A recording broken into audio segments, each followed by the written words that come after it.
Alors aujourd'hui dans cette vidéo, on va envisager 4 types de marketing mix, les 4 P, les 4 C et les 4 E. Alors avant de commencer, on va déjà se remémorer la définition du marketing et donc se poser la question, le marketing c'est quoi?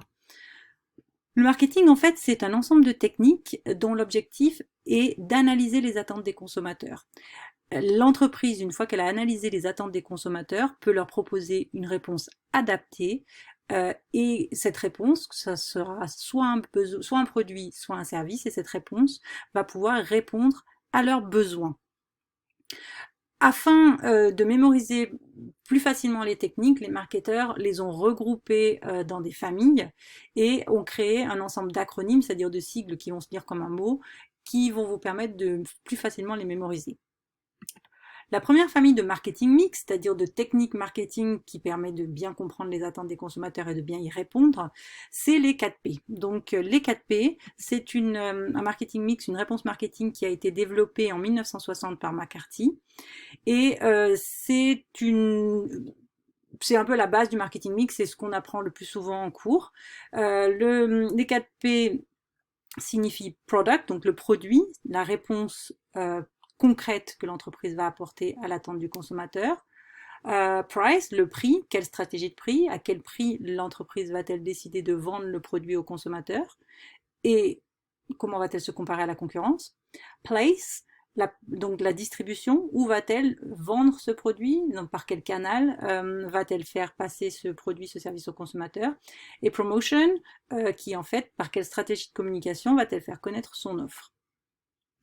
Ces 4 P ont été complétés avec 3 P de plus dans les services. Donc on a rajouté au Product, Promotion, Price and Place le P de People, c'est-à-dire les ressources humaines. Quelles sont les ressources humaines mises à la disposition pour satisfaire le besoin du consommateur? Le process, quelle est la place du consommateur? Comment va-t-on fidéliser ce consommateur? Et le physical evidence, qui est de quelle manière est aménagé l'espace dans lequel on va à la rencontre du consommateur. Donc ces 7 P sont très utiles dans les services et donc pour nous très utiles dans le tourisme. Avec les changements de mode de consommation, on a troqué les 4 P pour les 4 C. Alors, les 4 C ont été inventés et créés par Robert Lauterborn dans les années 90.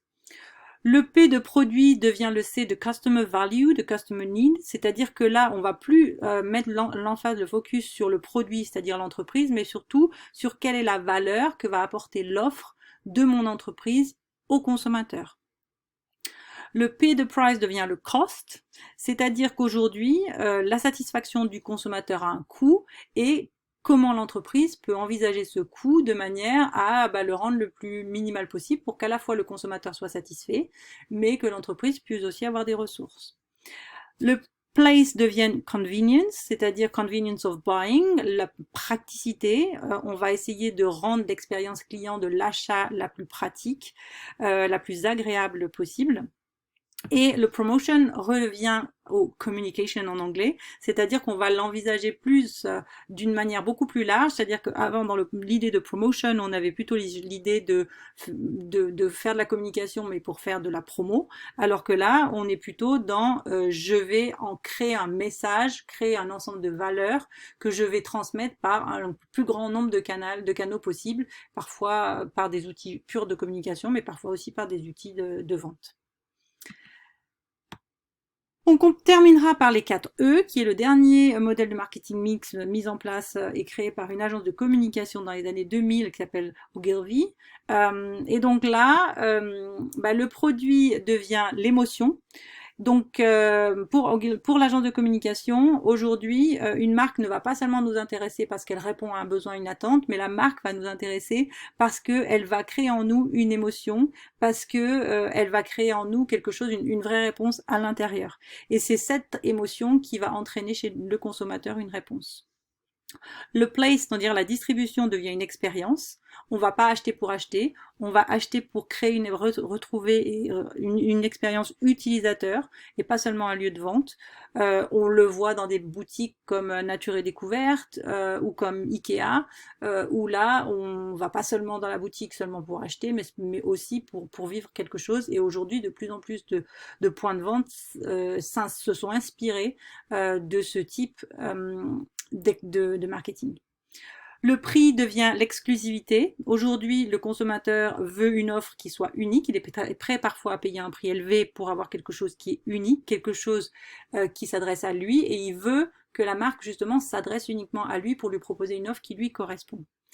Et la promotion, la communication devient l'engagement. C'est-à-dire que le consommateur ne s'attend pas seulement à ce que la marque communique avec lui, mais il veut aussi que la marque démontre quelles sont ses valeurs et que ces valeurs, le consommateur les retrouve non seulement dans l'offre produit, l'offre service que l'entreprise lui fait, mais aussi dans toute la manière avec laquelle l'entreprise interagit avec lui et la manière avec laquelle l'entreprise interagit avec ses salariés. C'est-à-dire qu'il faut qu'il y ait vraiment un bon match avec l'entreprise, qu'on se retrouve finalement à partager les mêmes valeurs comme on pourrait le faire avec un ami pour qu'on reste fidèle à cette marque. Alors, on ne va pas dire qu'aujourd'hui on oublie les 4P pour passer aux 4E comme ça. Forcément, toutes ces stratégies de marketing mix sont importants. Si les 4P sont encore enseignés aujourd'hui, c'est que c'est malgré tout, les 7P, c'est quand même la base des éléments auxquels on doit penser en marketing. Mais ça sous-entend aussi aujourd'hui qu'ils ont évolué et qu'il faut prendre en compte les autres éléments qui mettent le consommateur malgré tout beaucoup plus au cœur de la réflexion et qui font rentrer des valeurs beaucoup plus qualitatives comme voilà l'émotion, l'expérience et que l'entreprise doit absolument chercher à comprendre, chercher à combler si elle veut non seulement vendre mais surtout fidéliser et créer cette relation sur le long terme.